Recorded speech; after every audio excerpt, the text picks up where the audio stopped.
बहुत पुराने जमाने की बात है। अरब के रेगिस्तान के किनारे बसा एक छोटा सा कस्बा था, नूराबाद। सुबह की शुरुआत मस्जिद की अजान से होती थी और रातें तस्बीह की आवाजों में डूब जाती थीं। लोग मेहनती थे, सादगी पसंद थे और एक दूसरे के दुख सुख में काम आते थे।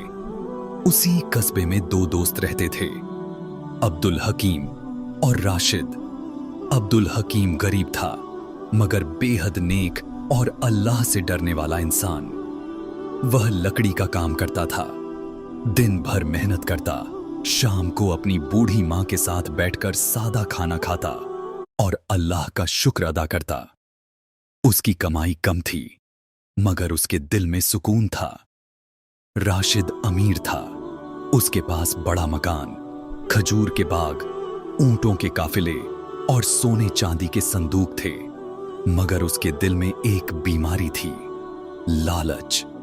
जितना मिलता उससे ज्यादा की चाह जागती। एक दिन खबर फैली कि दूर शहर से एक अमीर सौदागर आ रहा है, जिसके पास कीमती जवाहरात और सोना है।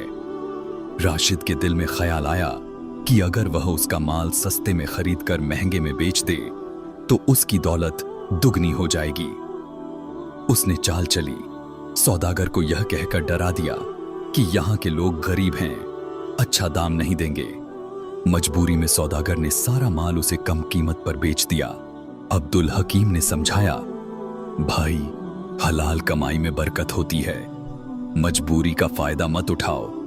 राशिद हंस पड़ा, दुनिया चालाकों की है, सिर्फ नेक बनने से कुछ नहीं मिलता। उसी रात रेगिस्तान से तेज आंधी आई, कई घरों की छतें उड़ गईं, लोग परेशान हो गए। अब्दुल हकीम पूरी रात लोगों की मदद करता रहा, टूटी छतें ठीक करता रहा। उधर राशिद अपने गोदाम की रखवाली में लगा रहा। सुबह पता चला कि उसके गोदाम की एक दीवार गिर गई है और आधा माल रेत में दब गया है। राशिद का दिल घबराया, मगर उसने खुद को समझाया कि यह सिर्फ बदकिस्मती है।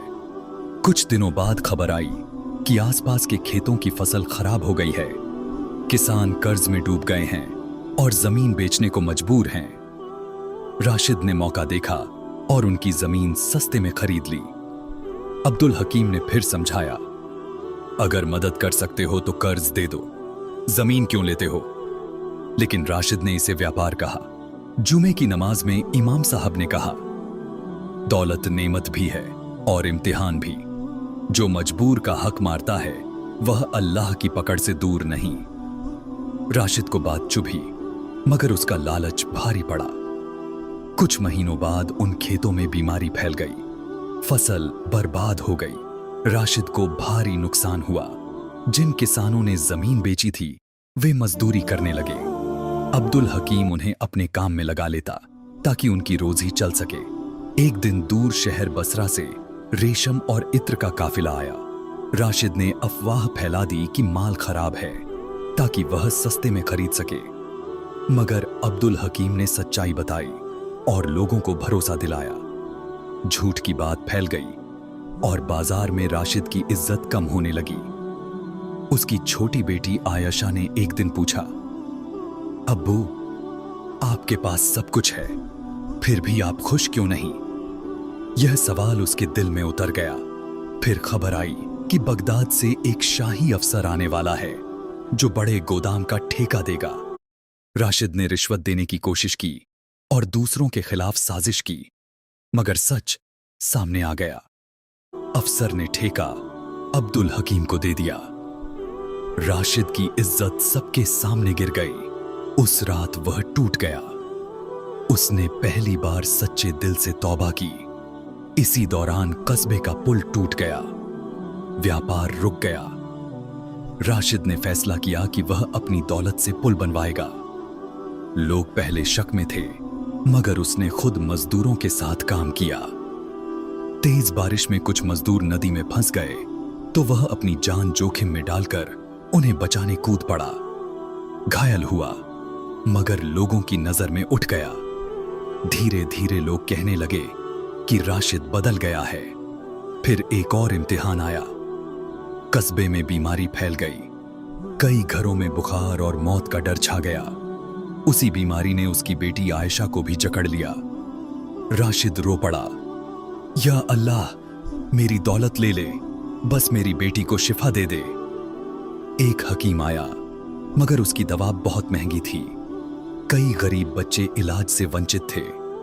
राशिद के सामने सबसे बड़ा फैसला था, क्या वह सारा पैसा सिर्फ अपनी बेटी पर खर्च करे या पूरे कस्बे के लिए दवा खरीदे। आयशा ने कमजोर आवाज में कहा, अब्बू, अगर मैं ठीक हो जाऊं और बाकी बच्चे नहीं तो मुझे अच्छा नहीं लगेगा।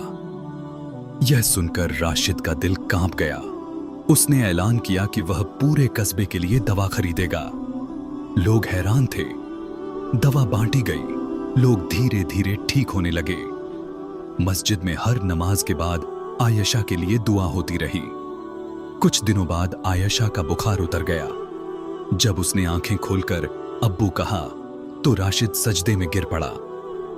उसे समझ आ गया कि असली दौलत सोना नहीं, दुआएं हैं। वह शाम को पुल पर अब्दुल हकीम के साथ बैठा था। सूरज ढल रहा था। उसने कहा, भाई, मैंने समझ लिया, सोना अगर सिर्फ अपने लिए हो तो रेत है, लेकिन अगर दूसरों के काम आए तो नूर है। अब्दुल हकीम मुस्कुराया, अल्लाह जब चाहता है दिलों को बदल देता है। सालों बाद भी नूराबाद में लोग मिसाल देते थे, अगर दौलत मिले तो उसे इंसानियत के रास्ते में खर्च करो, और अगर दिल मिले तो उसे साफ रखो।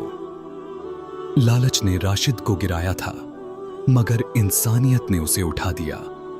दौलत ने उसे बेचैन किया था, मगर तौबा ने उसे सुकून दे दिया। और आखिरकार लालच हार गया, इंसानियत जीत गई।